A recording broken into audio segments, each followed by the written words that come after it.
습니다. 하나님 아버지, 오늘도 우리가 첫 시간을 하나님 앞에 올려드립니다.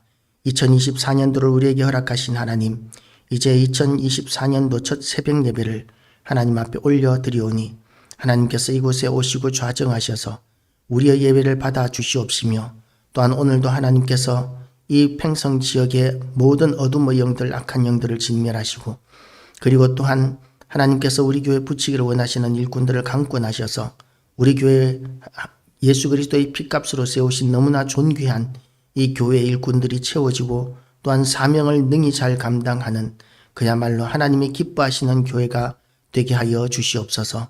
오늘도 온전히 하나님께 영광 돌려드리오며 예수 그리스도 이름으로 기도드리옵나이다. 아멘. 할렐루야.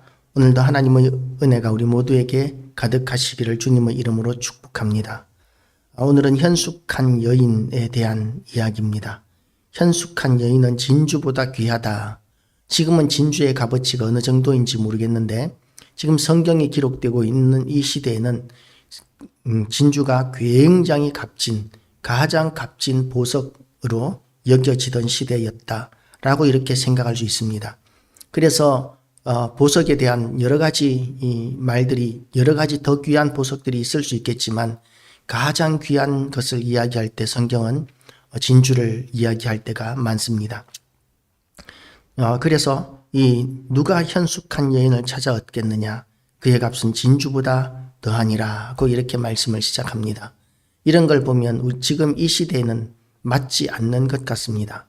여자는 섬기기만 하는 자, 남편을 수종드는 자, 뭐 이런 식으로만 이렇게 생각이 되기 때문에 남녀 평등에 어긋난다. 남자와 여자는 동등해야 된다.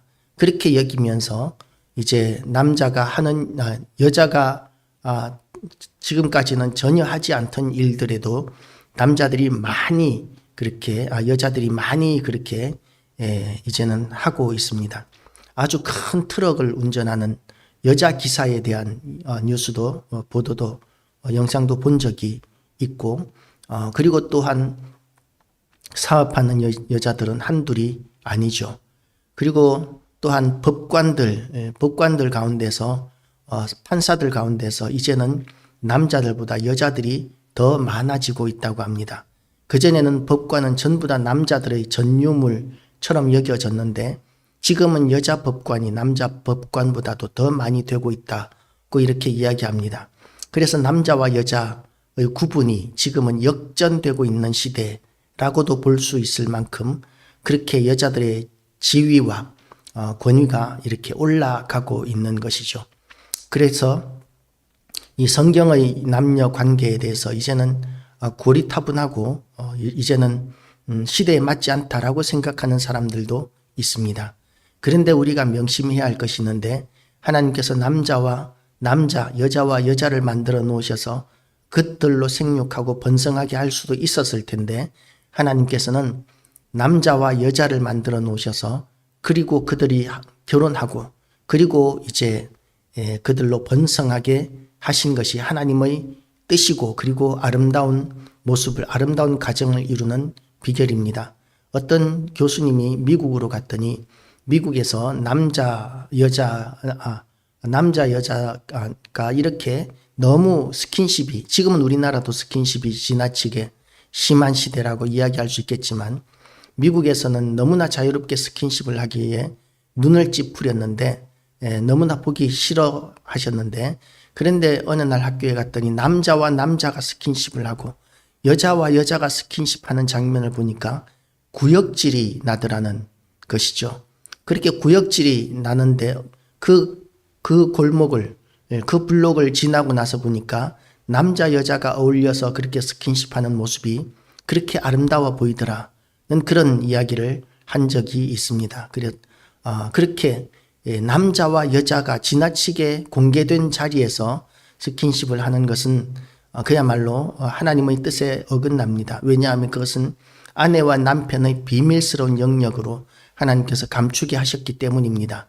그런데 이제는 남자와 남자, 여자와 여자가 이렇게 연애를 하는 것, 이렇게 동성애를 하는 것이 오히려 발전되고 진보된 것인 것처럼 그렇게 여겨지는 시대가 되어버렸습니다. 그렇지만 우리가 명백히 인정할 것이 뭐냐 하면 주류는 남자와 여자가 만나는 것입니다.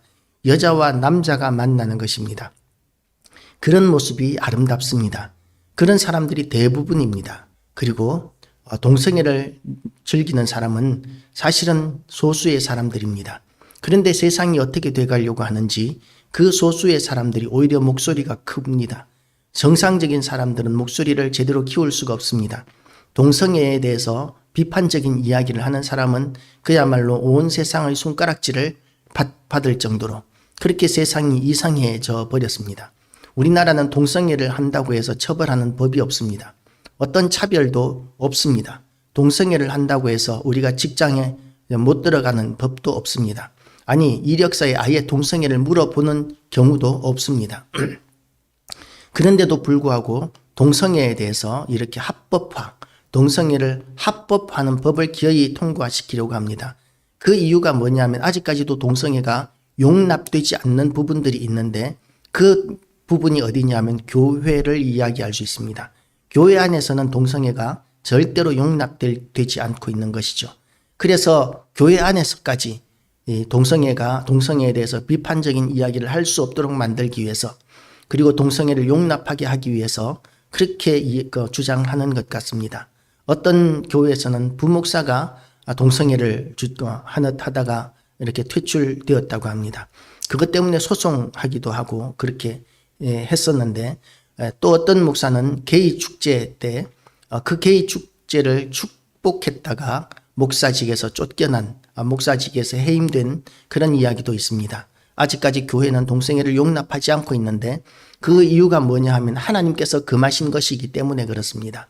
그런데도 불구하고 남녀 평등이라는 이유 그리고 성소수자에 대한 보호 뭐 이런 것들 때문에 정상인들에게는 절대로 용납되지 않는 공연음란죄 이런 것들이 동성애자들에게는 적용되지 않습니다.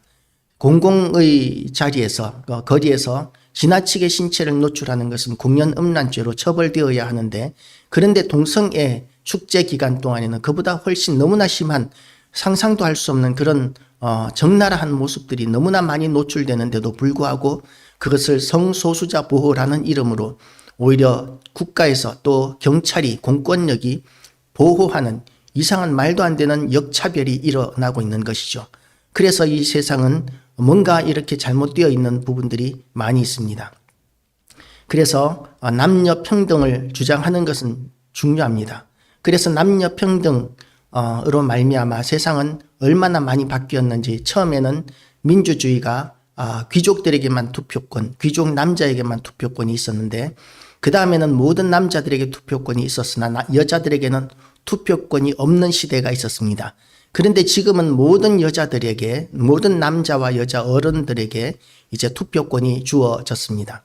그리고 이제 그 투표권이 이제 점점 더 어린 나이로 이렇게 올라가고 있습니다. 어떤 세상에 대한 경험이나 판단의 어떤 능력이 있건 없건 투표권을 주고자 하는 사람들이, 정치인들이 많이 있습니다. 왜냐하면 그런 사람들이, 그런 어린 아이들이 선동되기 쉽기 때문에 그렇게 선동해서 자기가 권력을 잡고 부를 치부를 하기 위해서 그렇게 어린 아이들까지 정치판으로 끌어들이려고 하는 이런 이상한 시대를 우리는 살고 있는 것이죠. 그래서 우리는 가장 행복한 인생을 살기를 원한다면 오늘 본문은 두 가지의 여인에 대하여 이야기하는데 지혜로운 여인과 현숙한 여인에 대한 이야기를 합니다. 지혜로운 여인, 현숙한 여인은 그런 자는 살아있는 동안에 그의 남편에게 선을 행하고 악을 행하지 아니하느니라. 육선이 가득하고 다투는 여자와 있는 것보다 마른 빵 하나만 가지고도 현숙한 여인과 함께 사는 남자가 훨씬 행복하다. 그런 가정이 훨씬 행복하다라고 이렇게 이야기했는데, 그런데 오늘 본문에 보면 이 현숙한 여인으로 말미암아 남편이 세상으로부터 인정받고 가정이 핍절하지 않게 된다고 이야기합니다. 여자가 할 수 있는 일들이 별로 없는 시대에, 그런 시대에도 남자가 온전히 가정을 먹여 살리는 경제활동을 남자가 온전히 담당하는 것이 그것이 일반적인 시대였음에도 불구하고 가정이 경제적으로 핍절하지 않는 이유가 현숙한 여인 때문인 것으로 그렇게 설명하고 있습니다. 그런 자의 남편의 마음은 그를 믿나니 산업이 핍절하지 아니하겠으며, 그리고 양털과 13절 말씀을 보면 양털과 삼을 구하여 부지런히 손으로 일하며 상인의 배와 같아서 먼 데서 양식을 가져오며, 이렇게 가정을 위해서 온갖 수고를 마다하지 않는 부지런한 여자가 성실한 현숙한 여자인 것으로 성경은 이야기하고 있습니다. 끊임없이 이 잠언에서는 미련한 자를 게으른 자라고 이야기합니다. 게으른 자는 미련한 자이고 또한 악한 자인 것으로 설명하고 있습니다. 그래서 현숙한 여자도 그냥 예쁘고 잘 가꾸는 여자가 아니라 부지런하고 건강한 여자가 또한 현숙한 여자로 이렇게 설명되어지고 있습니다. 이런 것을 보면 여자들도 어쩌면 근육이 있어야 되고 남자다워야 하는 것 같이 보이는 것 같습니다. 그런데 오늘 이 성경을 읽으면서 우리가 하나하나 자세히 살필 수 있겠지만 이런 현숙한 여자에 대한 이야기를 보면서 우리 교회를 바라보면 교회들마다 교회의 큰 일들은 여자들이 거의 다 하는 것 같습니다. 수고로운 일들은 여자들이 거의 다 하는 것 같습니다. 그래서 교회가 성장하기 위해서는 사실은 여자들이 많아야 하는 것 같습니다. 남자들이 많으면 그러면 남자들로 인해서 교회가 더 큰 일들을 어쩌면 할 수 있을지 모르겠지만 사실은 남자들은 결정만 하고 일은 여자들에게 맡기는 경우들이 많은 것을 부인할 수 없습니다. 그렇게 여자들이 교회에서 굉장히 중요한 역할들을 감당합니다. 그런데 이 부분을 보면서 이 여자들의 인권이 중요하고 역할이 중요한 것은 인정하지만 그럼에도 불구하고 이 남녀 평등이라는 이유로 남자가 임신을 해야 하고 또한 여자와 남자의 일이 완전히 바뀌어야 하고 뭐 이런 식으로까지 이야기하고 주장하고 심지어는 남자가 임신하는 그런 수술까지 하는 경우들, 뭐 성공을 제대로 출산을 했는지 안 했는지는 모르겠지만 그런 그 해외 토픽 같은 것도 우리는 본 적이 있습니다. 그러나 이렇게 하나님께서는 남자의 역할과 여자의 역할은 명확하게 구분해 놓으셨습니다. 지금은 여자들의 역할이 굉장히 중요한 시대가 되었지만 남자는 여자를 그야말로 깨어질 유리 그릇과 같이 소중히 여기고 여자를 지키고 보호하기 위하여 생명까지도 바쳐서 사랑하는 것이 남자인의 역할이고 사명인 것이고, 그리고 여자는 그런 남편을 믿고 따르고 돕는 배필이 되는 것, 이것이 여자의 역할이라고 성경은 이야기하고 있습니다. 자기를 위해서 목숨까지도 바칠 남편, 그런 남자를 만난 여자가 불행하겠습니까? 목숨을 바쳐서라도 보호하고 사랑하는 그런 남편들을 다 만나게 되시고 남편들이 그렇게 다 변화되시기를 축복합니다. 그리고 또한 아내들은 남편을 그렇게 잘 믿고 따르고 섬기는 돕는 배필이 되시기를 주의 이름으로 축복합니다. 이야기는 여기에서 끝나지 않습니다. 성경을 보면 보통 하나님과 성도의 관계, 하나님과 교회의 관계를 신랑과 신부의 관계로 이렇게 이야기하고 있습니다. 그래서 교회는 하나님의 나라와 그 영광을 위해서 부지런해야 합니다. 사명을 감당하기 위하여 성실할 수 있어야 합니다. 이 현숙한 여인과 같이 교회는 지혜로워야 하고 부지런할 수 있어야 합니다. 그래서 이웃을 도와야 합니다. 그리고 자기의 가족들, 성도들을 돌볼 수 있어야 합니다. 교회와 성도들이 그냥 존재 그 자체만을 위하여 존재 그 자체에만도 허덕이는 교회들이 너무나 많이 있지만 그러나 조금만 능력이 생기고 여유가 생기면 그러면 존재를 넘어서서 세상을 섬기는 그래서 아버지의 뜻이 하늘에서 이룬 것처럼 땅에서도 이루어지도록 그 사명을 감당하는 그 역할을 교회가 해야 합니다.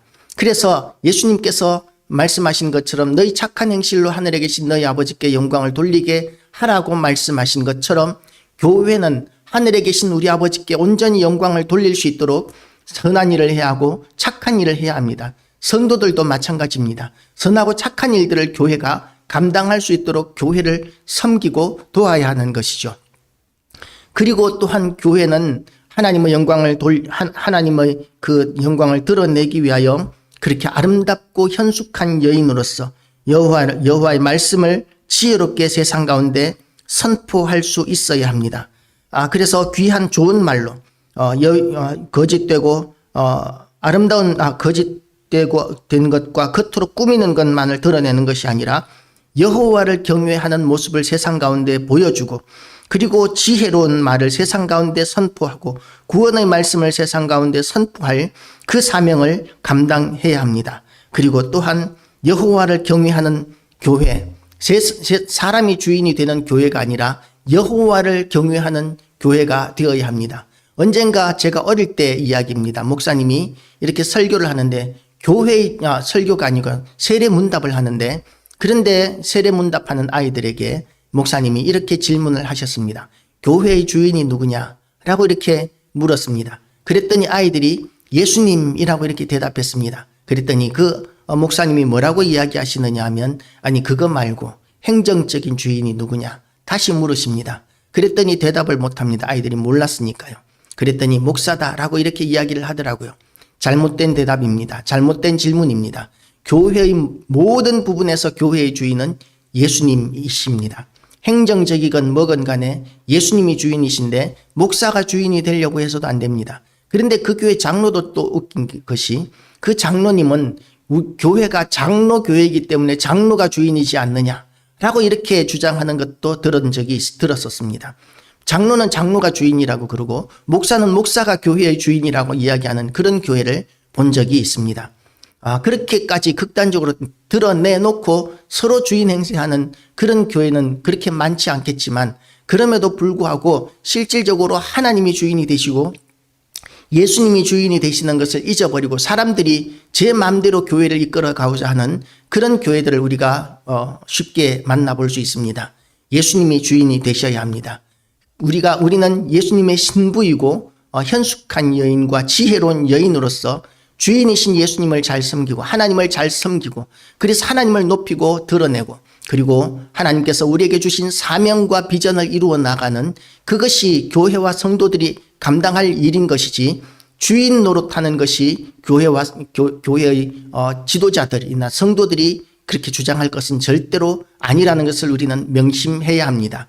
교회의 주인이신 예수 그리스도를 위하여, 하나님 아버지를 위하여 우리가 오늘도 헌신하여 지혜로운 여인, 현숙한 여인으로서의 교회와 성도들 다 되기를 결단하는 새해 첫 새벽 예배 되시기를 주님의 이름으로 축복합니다. 기도하시겠습니다.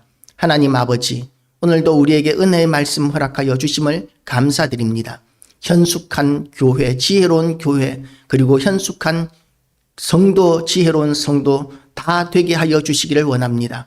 교회가 그 사명을 감당할 수 있도록 하나님 아버지, 우리가 다음 세대를 일으켜 가게 하여 주시옵시고, 우리가 하나님께 온전한 영광을 돌려드리게 하여 주시옵소서. 하나님, 우리의 모든 심령들 가운데 새로운 재창조의 역사를 허락하여 주시고 하나님의 크신 능력을 부어주셔서 우리에게 뜻하신 하나님의 그 비전과 그 사명을 잘 감당할 수 있도록 하나님 인도하여 주시옵소서.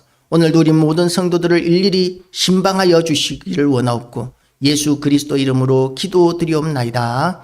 아멘. 하늘에